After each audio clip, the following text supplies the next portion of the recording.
Eh bien, toujours bonjour et toujours bienvenue sur la mécanique universelle. Nous sommes toujours le 1er mars 2023 et je continue toujours mes petites digressions à partir de la lecture de Spinoza, l'éthique. Mais voilà, dans cette vidéo, je voudrais préciser quelque chose parce qu'il est souvent question pour la compréhension de pour l'explication de cette éthique, je m'appuie très souvent sur l'idée que Dieu, tel que Spinoza le pense, et tel que je le pense aussi, en fait, est dans les particules élémentaires. Dans ma théorie, l'humanité est destinée à atteindre son ultime perfection. Dieu est dans l'atome, c'est ce que je précise dans cette théorie. Et j'essaie de démontrer que Dieu est dans l'atome, donc en fait dans chaque chose qui constitue cet univers. Et en fait, souvent je fais référence, je dis Dieu c'est le boson de Higgs, ou c'est le quark, ou c'est la particule élémentaire, etc. Donc je voudrais préciser un petit peu ce qu'on entend par ces particules élémentaires en fait. Voilà, le boson de Higgs, je regarde un petit peu sur Internet, sur ce qui est écrit. Là, par exemple, il y a un site qui dit le boson de Higgs est un élément central du modèle standard, la théorie qui éclaire la structure fondamentale de la matière et la formation de l'univers. Voilà. Cette théorie est aux physiciens ce que la théorie de l'évolution est aux biologistes. Donc c'est une clé, quoi. Sans le boson de Higgs, les particules qui constituent l'univers seraient restées éparses, comme dans une soupe, et n'auraient pas pu s'agréger pour donner naissance aux étoiles, aux planètes et même à la vie.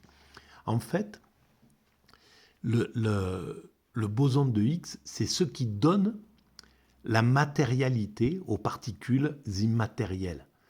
On est arrivé jusqu'à découvrir la forme immatérielle de l'atome.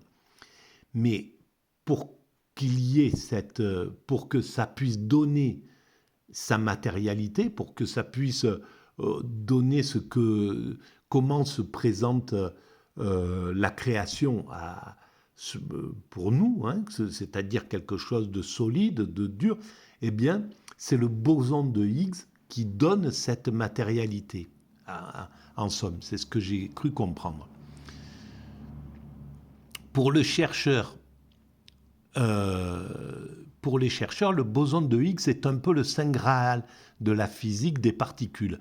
Le mécanisme de Higgs est donc une question centrale dans le domaine des particules, et au-delà pour mieux comprendre ce qu'est la matière en général. Il s'agit en fait du chaînon manquant. C'était la seule particule du modèle standard qui n'avait pas encore été détectée. Jamais observée jusqu'ici, elle permet en effet d'expliquer les interactions avec toutes les autres particules et comment elles acquièrent leur masse. Voilà, comment une particule acquiert sa masse et donc la matière.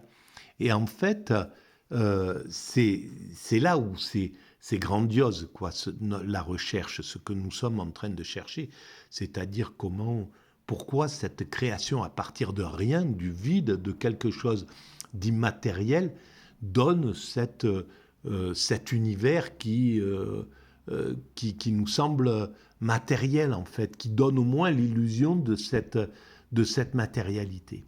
Et ça, c'est quand même incroyable. Et alors, sur un autre site, j'ai lu que... Alors, est-ce qu'on va le trouver, ce site-là? Je vais voir.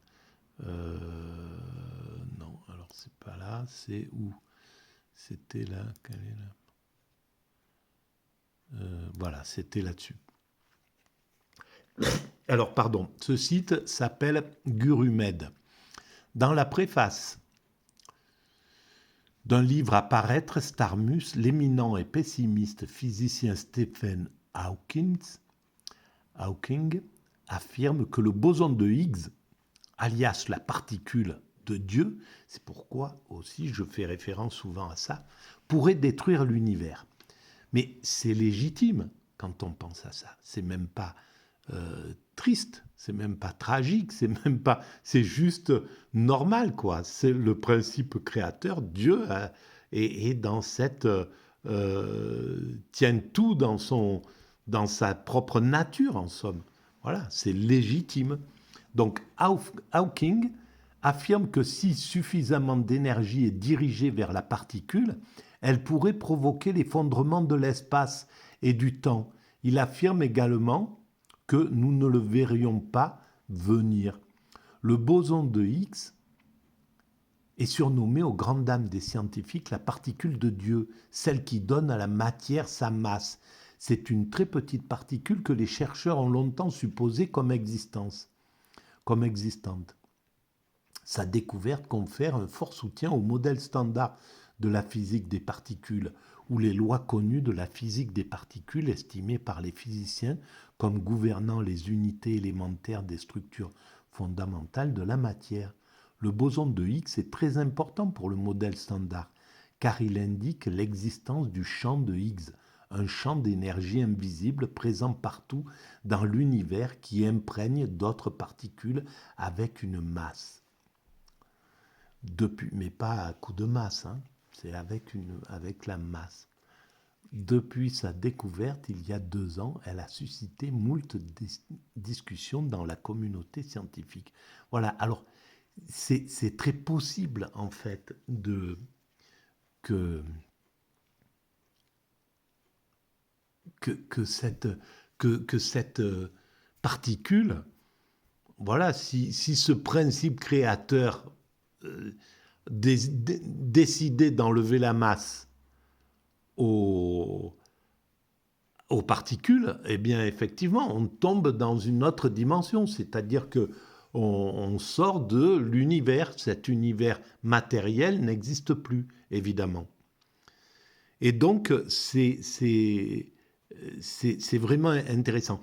Et alors, et c'est pourquoi je pense que le divin sous cette forme-là, alors ça ne veut pas dire non plus que le divin n'a pas d'autre forme, n'a pas une autre nature en somme, hein. Mais pour moi, le divin dans la création, c'est la partie immatérielle de l'atome qui compose en fait tout cet ensemble, tout l'ensemble de la création. Alors, avant le Big Bang, ce qui a mis en œuvre ce Big Bang était immatériel. Il n'y avait pas de matière dans cette forme, puisque la matière est une création de cet état pré-univers qui est, parce que sinon il n'y aurait pas de création de l'univers. Il serait de tout temps, cet univers. S'il y a un temps, s'il y a un espace, etc., c'est parce que ce système immatériel a décidé de se concrétiser. Mais ça ne veut pas dire que ce principe créateur, que Dieu, n'est pas aussi, n'a pas une autre forme, d'autres choses, quoi. On en connaît trop peu encore de ce divin. Là, on s'amuse à faire les chercheurs. Voilà, c'est ce que là, j'essaie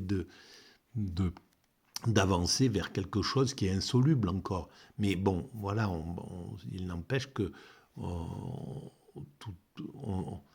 l'humanité cherche à comprendre quoi qu'il arrive et ne pourra pas cesser de chercher à comprendre quoi qu'il arrive. Voilà. Donc, je voulais préciser ça sur le boson de Higgs. Et oui,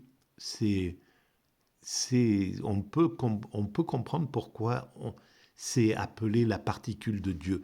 Et les intuitions qui donnent ces choses-là, même à la science physique, c'est pas des intuitions à prendre à la légère. C'est pas plus que c'était à prendre à la légère l'intuition de Moïse ou d'Abraham devant l'idée qu'il y a Dieu, ou voilà, que les premiers qui ont dit, qui ont imaginé cette idée-là, ces intuitions-là, c'est pas quelque chose qui est, c'est pas de la folie, quoi. Hein. C'est pas, c'est quelque chose qui est fort, qui est puissant dans l'intuition, le principe de l'intuition. Donc, ceux qui ont eu l'intuition de dire le boson de Higgs, c'est la particule de Dieu, c'est pas bête. Voilà, ça veut dire qu'il y a quelque chose derrière qui signifie ça. Et même si le milieu scientifique ne veut pas entendre parler de Dieu pour l'instant encore, il a besoin d'être en retrait de ça. C'est légitime. Hein. C'est comme ça qu'ils peuvent chercher en paix, quoi. Voilà, ils n'ont pas à se, ils sont pas embêtés par le religieux derrière. Donc c'est normal, mais il y a un moment où ça, ils vont être obligés de dire bon ben oui, d'accord, ben ça c'est ce que les religions, c'est ce que la philosophie appelle Dieu, c'est ça, c'est cette chose-là. Voilà, maintenant on est arrivé à la concrétisation, à comprendre tout le mécanisme, le processus, on peut décréter que c'est ça. Voilà. Voilà. Donc, je vous remercie pour cette vidéo et puis on passera à la prochaine si vous voulez bien. Merci. On en est aux propositions 35. Dieu s'aime lui-même d'un amour intellectuel infini. Donc les particules élémentaires s'aiment elles-mêmes d'un amour intellectuel infini. Oui, parce que c'est l'essence de l'amour. C'est là que se situe l'essence de l'amour. Ce que nous ressentons, nous, après tant de temps d'évolution et d'incarnation, ce que nous incarnons, l'essence de ce que nous incarnons, ce que nous appelons l'amour, c'est la particule, c'est la particule élémentaire, c'est le boson de Higgs, en somme. Voilà. C'est ce que nous exprimons à travers l'amour, c'est ça, c'est le boson de Higgs. On pourrait le dire comme ça. Voilà, je vous remercie de votre écoute et vous dis à très bientôt.